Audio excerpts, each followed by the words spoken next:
Baie welkom by Wiskunde met Hildegard.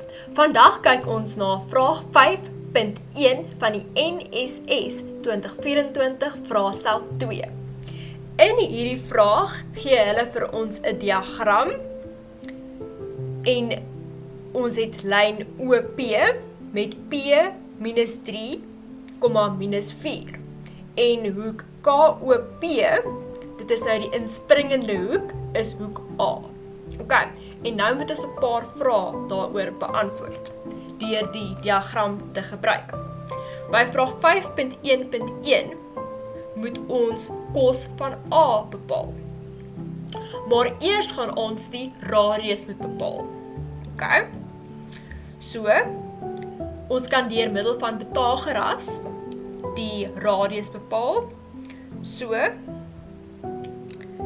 R is gelyk aan die vierkantswortel van minus 3 kwadraat plus minus 4 kwadraat. En dit sal jy kry as 5.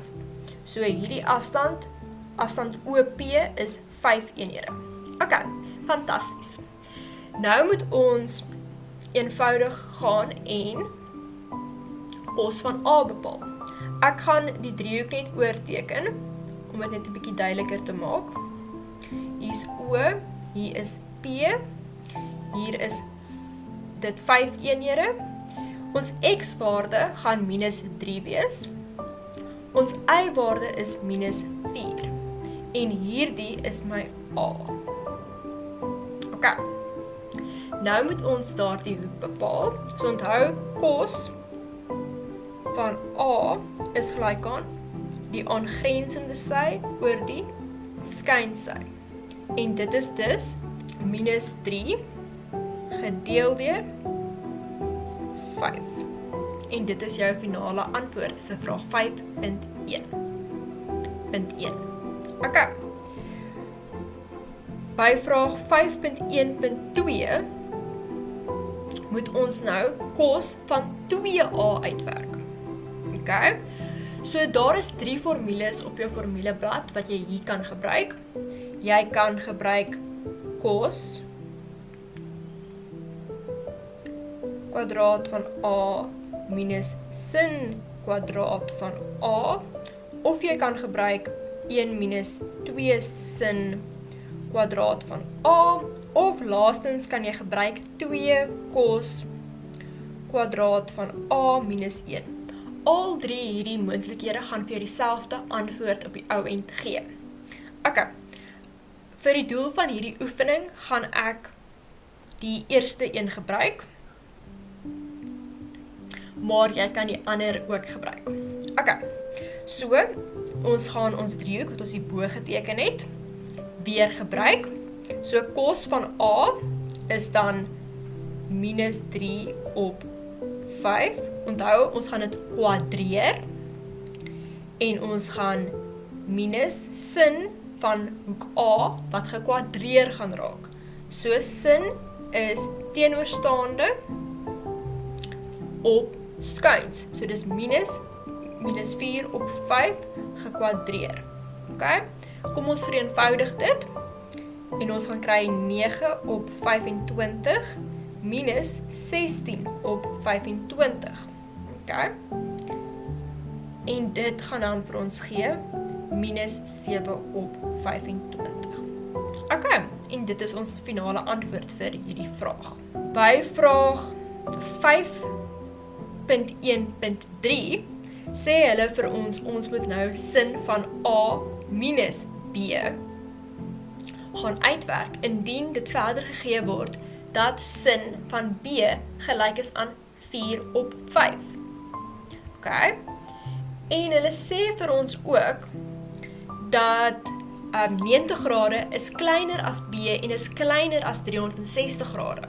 Wat dit beteken is dat hoek B gaan lê tussen kwadrant 2 en kwadrant 4.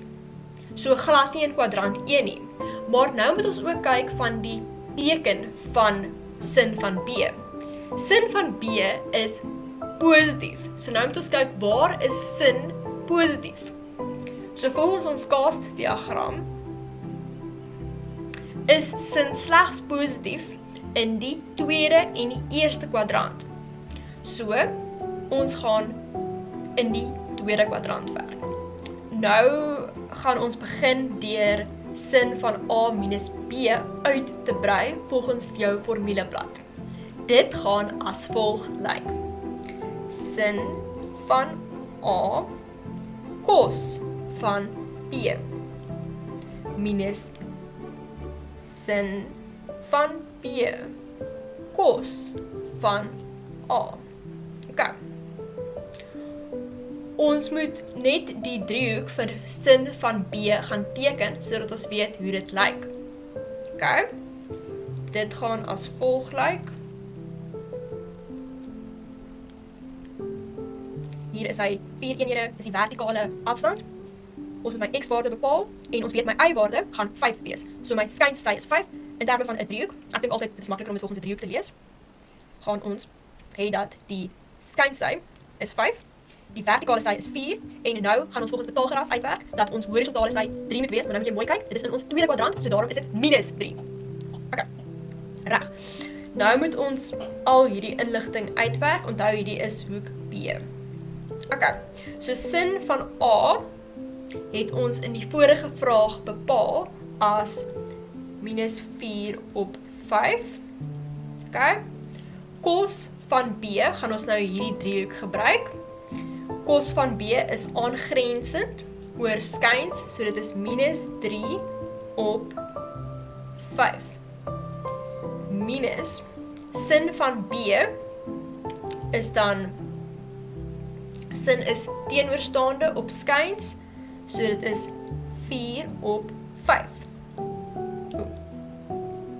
En cos van A het ons reeds in die vorige vraag bereken as minus 3 op 5. Ok, nou gaan ons dit net vereenvoudig.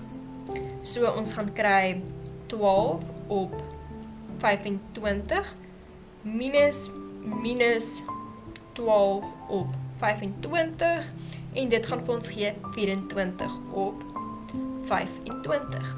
En dit is jou finale antwoord vir hierdie vraag. Baie dankie en lekker dag verder!